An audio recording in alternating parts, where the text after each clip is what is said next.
Hello and welcome to News Centre. I'm Parikshit Luthra. The top government think tank Niti Aayog has released a report on crafting a policy for medium enterprises. The MSME sector contributes 29% to India's GDP and is the biggest employer with a 60% contribution to the overall workforce.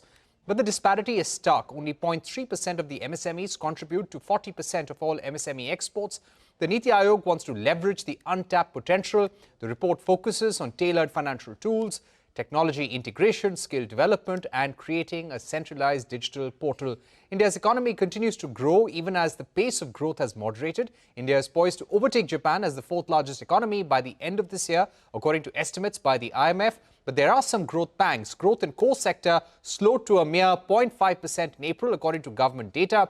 Net foreign direct inflows also declined to just 353 million in FY25 compared to more than $10 billion in FY24. I spoke to noted economist, former CEA and member Niti Aayog Arvind Virmani on the state of the economy and the report on designing a policy for medium enterprises. I began by asking him about the India's current policy structure to support MSMEs and why it is inadequate.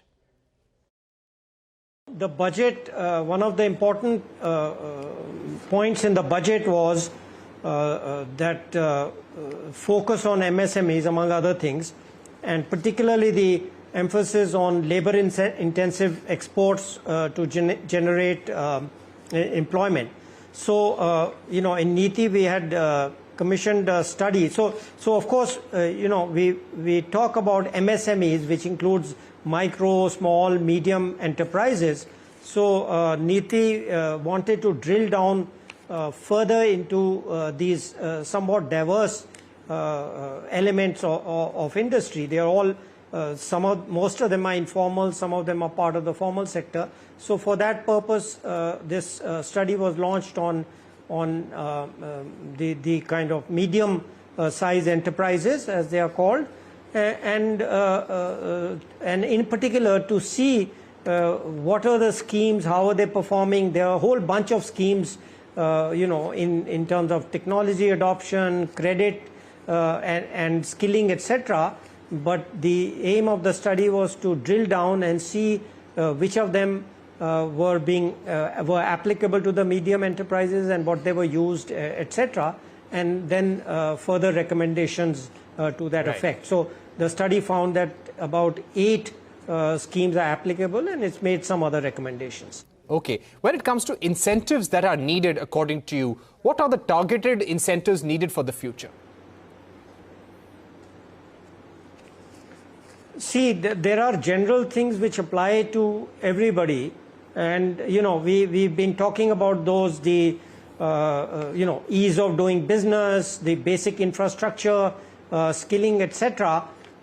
Skilling is always very important. So what is special? Yes, I think what is special about the medium industries is that they do a large part of the exports. So in some sense, they are closer to the frontier. They have to compete in terms of quality and cost in the international markets.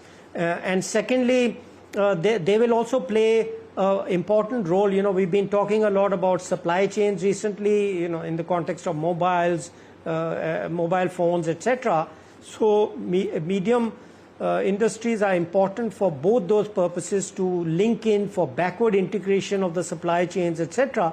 So I think the focus on skilling, for example, skilling, when we talk about textiles, or simple thing like, let me give you an example, like stitching. Now, the stitching skills which are needed for cotton may be very different from leather, and they may be different from mixed fabrics, etc. And there are all these many variants of fabrics, etc., which are used, which are exported, etc. So there's a need for finding out and meeting these requirements. So skilling is very important and special, and it's not high skills. When we think of skills, we think, what are the highest skills? That's not it. It's the medium skills, the actual skills which will be used by these medium industries to export, to supply high quality goods to the supply chains. So there are elements like that which may be common among industries, but you have to have a special focus and differentiate the kind of stuff which is needed. Shifting focus to certain economic issues right now, sir, which concern us. One would be about the sharp fall in FDI in 2025. What would be your outlook going forward? We've seen a sharp drop in FY25 to a record low of $353 million in FDI. Why do you think this happened, and what would be your outlook for the months ahead? Right. Yeah, this is a very good question, because I think not many people look closely at this issue. And when we look at FDI inflows, there is a gross amount of FDI inflows and a net amount, and I will discuss the difference. But what has fallen, what has not fallen, is the gross FDI. That fell a little, that reduced a little bit, but is almost back to the peak seen earlier. What has indeed reduced quite substantially is the net FDI inflows. Now, there are two elements, if we subtract gross from net, there are two elements which constitute that, which implicitly have increased actually, because it's a minus. So one is remittances, that is retained earnings of foreign invested enterprises. When they are remitted back, that is a negative. It's subtracted out of gross FDI. And the second element, of course, is what you might think of normally, the disinvestment. So some very preliminary investigation that we have done, I have done, show that one of the important factors was a kind of collateral effect of the removal of the DDT. I don't know if you remember the DDT. It was the dividend deduction tax. So when any company gave dividends, they would have to pay a tax. So if foreign company remitted dividends back to its equity owners, they would have had to pay a tax. So when the DDT was abolished, that provided an opportunity. So a part of that was just using this opportunity to remit the retained earnings which they had held in the companies. So clearly that is a temporary phenomena which will go away. There were some other which will not be there in future years. Then there were a number of other elements, and the exact proportion is not clear, but I can just mention them. One of them was the strong growth of the U.S. economy, after that period, let's say for the last 3 years, not necessarily now in 25, but previous years, and the higher equity returns, the foreign exchange appreciation, etc. That is one of the, that's a second factor which kind of encouraged foreign companies to remit their equity or even the retained earnings. And the third factor was this diversification. For example, again, this is slightly speculative, but not 100%, that there were the same companies which are here were also looking to diversify to Southeast Asia in terms of supply chains which were relevant there. For example, you heard of shoes in Vietnam, etc. So some of this may have also been using Indian funds because Indian stock markets are very strong, so it's easier to sell and use this money for diversification. They already had enough money here for diversification internally. So those are some of the factors, and my own judgment would be that most of these are temporary, and we should see a return to more normal even in the net FDI flows over the next few years. That does not mean we must not, we must still, of course, aim to increase the gross FDI much higher, and not rest on the laurels that we had some peak 2-3 years ago. Okay, so when it comes to an investment-friendly charter, because the Prime Minister and the Governing Council meeting also said that we need an investment-friendly charter, what do you think the focus should be for FY26 right now, sir, considering we've had a record low in terms of FDI, but if you want to push things, want to make India a more attractive destination, what more needs to be done? So, all these things, you may have heard that the Niti has been working on an index of investment attractiveness. Why is that? because, you know, India has 28 states and some of them are getting more FDI in manufacturers, others are getting less. And I think our aim is to help the lagging states to attract more FDI. So on the directions of the Honorable Prime Minister, we have been making an index which is now in phase 2 and should be completed in the next few months, which will give an idea of how attractive each state is in terms of manufacturing investment, including to FDI investors.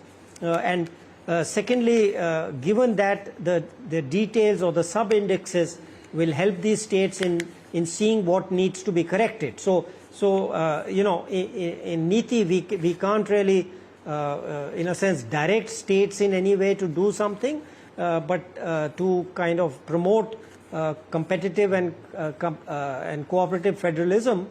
These indexes which we have developed help the states who want to improve, identify where they may be lagging and improve that. I think that is one important factor which will help improve their performance of the relatively lagging states.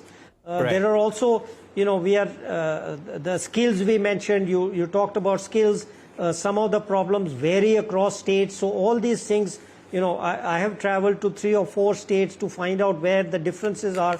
You know, when we make a scheme, we make for all states, and it's important to kind of drill down. Of course, the states themselves are doing and trying to identify. So whether it's skilling, whether it's infrastructure, of course, we have these schemes on centers, sector-specific centers, but we sometimes forget that there are legacy industrial estates within urban areas. Some of those need to be improved and so on. So there is the general policies, of course, are all there, infrastructure improvement, etc., etc. But the states themselves have to kind of focus and see what is special about their own states, where the special problems are. And in Niti, we try to help and as much as we can to identify and correct these or reform these. Sir, I would also like to ask you about the core sector growth, which slowed down to an 8-month low of 0.5% in April. How do you think things would be here onwards? You know, don't mind my saying, but you know, when I was CA, I think 20 years ago, I actually never used this core index. Why is that? No, I'm not saying people should not use it, but I did not find any correlation between the core index and the IIP. So frankly, in my personal analysis, I did not find this very useful. So I don't know. I think it's better to look at the individual items in the core index, whether it's railways, etc., and not really and use that to diagnose and maybe focus on the specific things.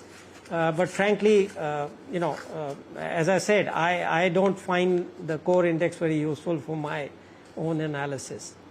Right. My final question, sir, would be about the state of India's economy and where we will be in the next 1 or 2 years. Now, there has been a lot of reportage over the last 2 days how, based on IMF data, it is being said that India is set to become the 4th largest economy by 2025.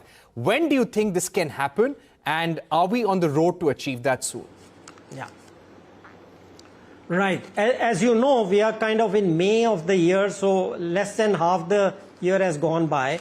And again, as you know, when we talk about large economy, we always use the public, I mean, not me personally. We always use US dollar values to determine who is larger, who is smaller. Now, of course, the data for 2025 will take 7 months or more to come out. But there is a number of forecasts. I myself, I have an index which is called VIP, which I measure the economic power of different countries. And the 24 index had already told me several months ago that India's economic power is now ahead of Japan. And on that basis, I forecasted that the dollar value, which we all discuss, would exceed that of Japan most likely in 2025. Subsequent to that, as you have just mentioned, the IMF gave a very specific number for this likely GDP in current US dollars of India as being likely to be a little higher than Japan this year. Of course, we will have to wait till the end of the year to see whether that's confirmed or not, but I am reasonably confident that this will happen, and that in 25, when we have the entire data, will be larger than Japan. Now, looking forward, again, my projected index is indicating that the index economic power would be larger than Germany by 26, and therefore, in terms of US dollar value, I expect in India's economy to be larger than Japan by 27 or 28. Again, the IMF says 28. So I think by 2029, India will be the third largest economy measured in current US dollars. This is economic power. And of course, raising the per capita income of the country is a continuous effort, which we are all making. I think it's good to know that we will be the third largest economy in 28, but our goal is to sustain fast, inclusive growth over the next 10, 20 years. And so I think our goal, our job here in Niti is to continuously improve or think of ways to improve the policy environment and the macro environment to sustain inclusive growth. All right. Thank you very much, Mr. Virmani, for joining us on the program with your view on India's growth outlook and also the Niti Aayog's latest report on MSMEs. On that note, we take a short break, but don't go anywhere. When we return, we will get you an interview with the former Israel National Security Advisor on Israel's latest offensive in Gaza.